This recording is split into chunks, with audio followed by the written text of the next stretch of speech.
ระหว่างวันที่26-29 พฤษภาคม 2025 คณะสุขโยวิกงานวิสาเฉพาะกวดกาประเมินผลการจัดตั้งปฏิบัติวาระแห่งชาติบ่เรื่องการแก้ไขปัญหายาเสพติดปกส.แขวงบุรีคำไซ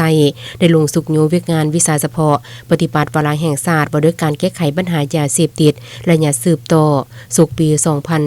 2024-2025 อยู่ปกส.เมืองเวียงทองปกส.เมืองไซจำพรและปกส.เมืองคำเกิดแขวงบุรีคำไซ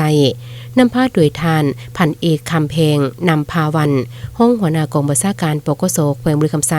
มีทานพันโทพัฒนาวงคำศรีหัวหน้าห้องตำรวจปกส.แขวงมีคณะพิสอบคันปกส.แขวงคณะกองบัญชาการปกส.เมือง3เมืองหัวหน้าคณะแผนกปกส.กลุ่มบ้านและพนักงานวิสาเฉพาะที่เกี่ยวข้องเข้าร่วม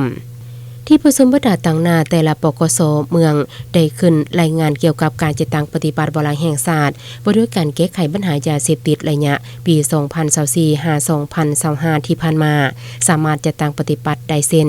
ปกส.เมืองคำเกิดสามารถม้างหลายคดีและลงทำลายส่วนปลูกพืชสารเสพติดทั้งหมด120เรื่องกับผู้ทึกหา369คนหญิง53คนของกลางที่ยึดมาได้มียาบ้าจำนวน 6,100 กว่าเม็ดเฮโรอีน14หลอดน้อยคอลลาเจนผสมสารเสพติดจำนวน97ซองน้ำกระท่อมจำนวน50ตุกคอลลาเจนผสมสารเสพติดจำนวน330มิลลิลิตรใบกระท่อมจำนวน60กิโลกรัมยาสูบไฟฟ้าจำนวน457อันและยาดาทิซิน400กล่อง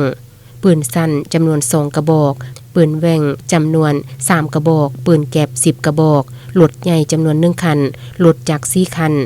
ทำลายสวนคันซาได้ทั้งหมด15สวนมีเนื้อที่ประมาณ8กว่าเฮกตาร์ลงทำลายสวนปลูกฝิ่น26สวนมีเนื้อที่ประมาณ7เฮกตาร์กักตัวผู้ผลิตยาเสพติดและปลูกคันซาจำนวน2เรื่องมีผู้ทึกหายจำนวน4คนหญิง1คนกากผู้ที่เสพยาเสพติดประเภทไม่ลงไปบำบัดยุศูนย์หนองดงปกส.แขวงบุรีคำไซจำนวน24คนหญิง4คนปกส.เมืองเวียงทองสามารถแก้ไขปรากฏการณ์ย่อท้อตามสายตางคือสามารถม้างลายคดีได้ทั้งหมด17เรื่องกากผู้ทึกหาได้65คนหญิง12คนยึดของกลางประเภทยาบ้าได้จำนวน 4,100 กว่าเม็ดทำลายส่วนคันซาได้2ส่วนมีจำนวน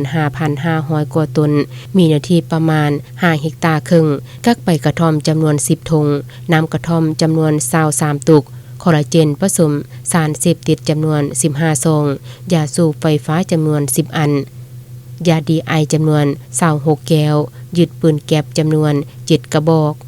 ปืนลม1กระบอกได้ระดมผู้ปกครองผู้ที่ติดสารเสพติดนำเอาลูกหลานไปเข้าศูนย์บำบัดหนองดงปกส.แขวงบุรีคำไซ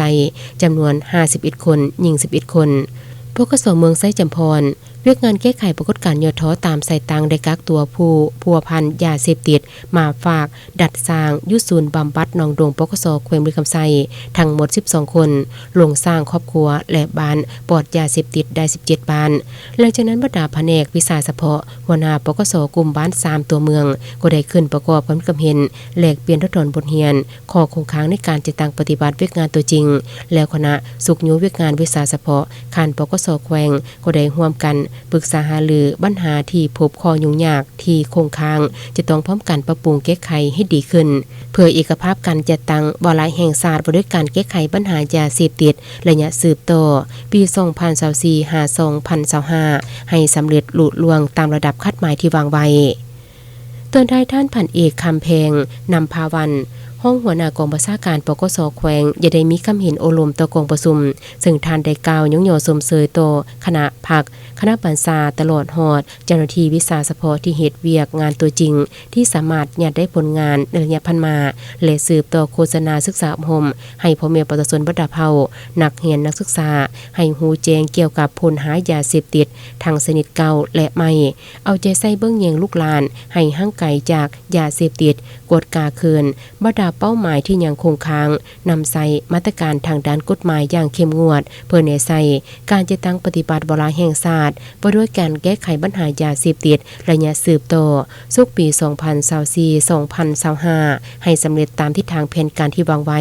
ในโอกาสเดียวกันนี้ท่านประธานก็ยังได้มอบเงินให้แต่ละคณะปกส.เมืองเพื่อสุขยูเข้าในเวียกงานตัวจริงอีกจำนวนหนึ่ง